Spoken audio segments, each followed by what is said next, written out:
అంటే చిరంజీవి గారు మీ గురించి అనడం నాకు బాగా గుర్తండి. ఆ రోజు గుమ్మడికాయ కొట్టిన రోజున అందరు వాడు డైరెక్టర్ గారు ఎక్కడ అని అడుగుతుంటే అది వీడియో కూడా ఉంది. అది అంటే మీరు అదేదో సర్దుతున్నారు వెనకతలు.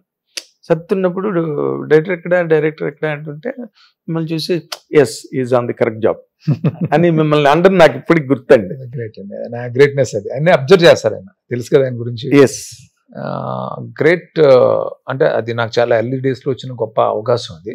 అవును, అవకాశం. ఆయన చిరంజీవి గారు ఆయన ఇచ్చిన సపోర్ట్ కానీ, ఆయన చాలా దగ్గర తీసుకుంటారు మనుషుల్ని. అవును, అది అఫెక్షనేట్ గా ఉండటం, ప్రతి విషయాన్ని నోటీస్ చేయటం, అది నేను ఎప్పటికీ మర్చిపోలేను చిరంజీవి గారితో. ఆయన చిరంజీవి సినిమాలో చెరిష్.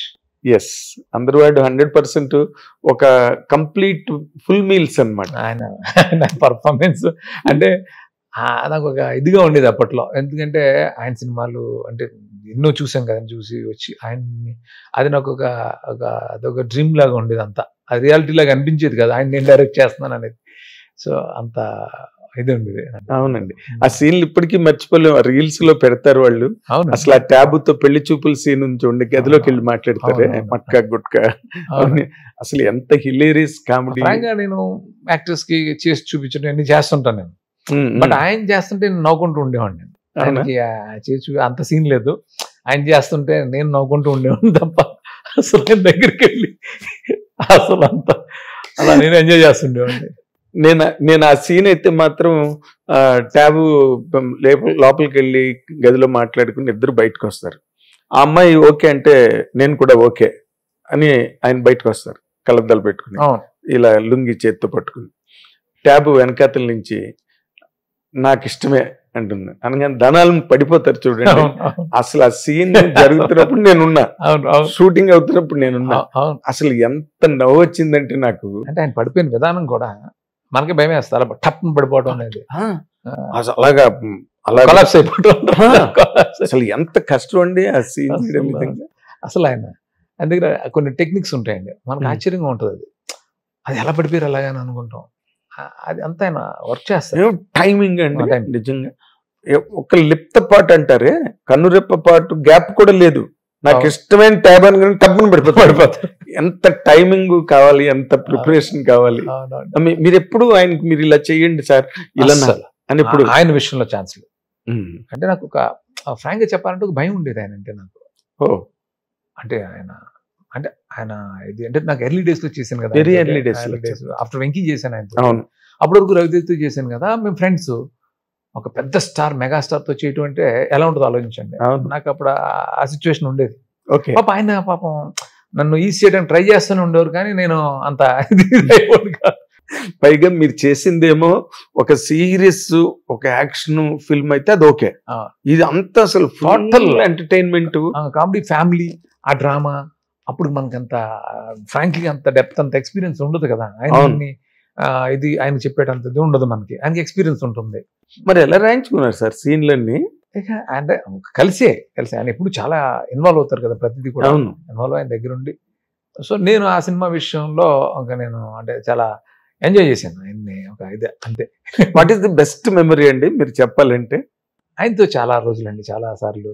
ఆయన శంకర్దాదా ఎంబీబీఎస్ షూటింగ్ సాంగ్ జరుగుతుంటే ఊటీలో నన్ను తీసుకెళ్లారు. ఓకే, నువ్వు కూడా రాసిను నాతోటి అని చెప్పి తీసుకెళ్లారు. ఆ ట్రావెల్, ఊటీ వెళ్ళటం, ఊటీ నుంచి రావటం, సరే ఇవన్నీ నాకు ఆ జర్నీ అంతా గుర్తుంది.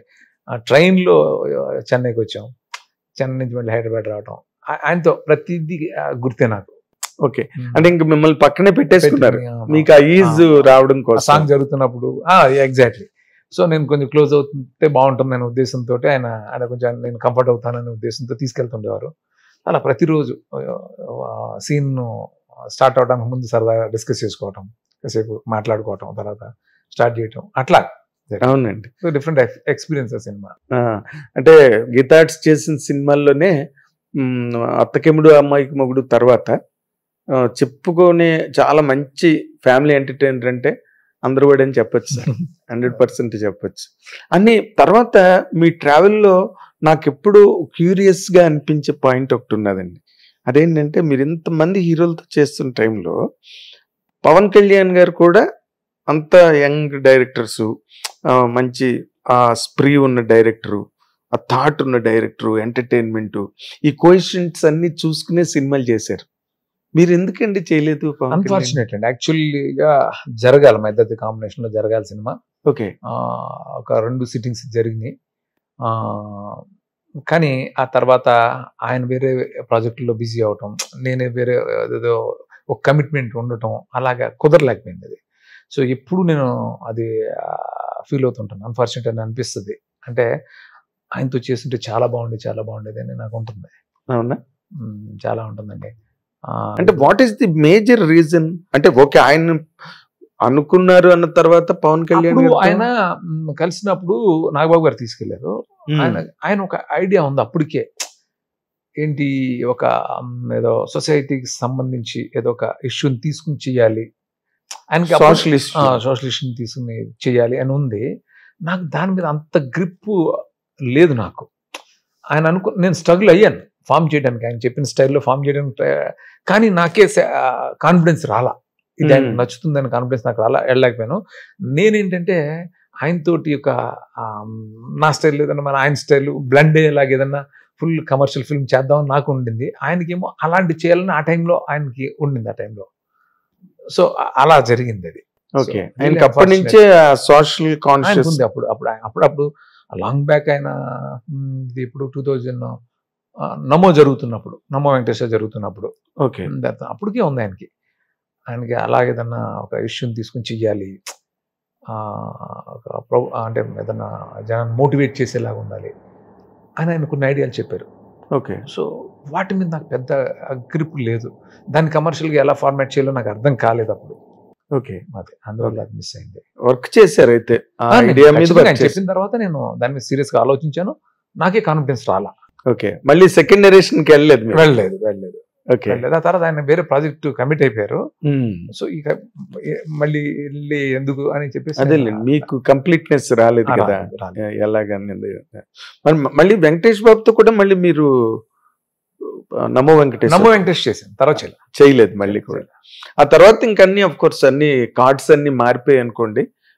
ఈ తర్వాత ఇవన్నీ కరోనాలు రావడం, వేరే ఛాన్స్, సెకండ్ ఛాన్స్ తీసుకోవడానికి అవకాశం రాలేదు చాలా మంది డైరెక్టర్స్ కి.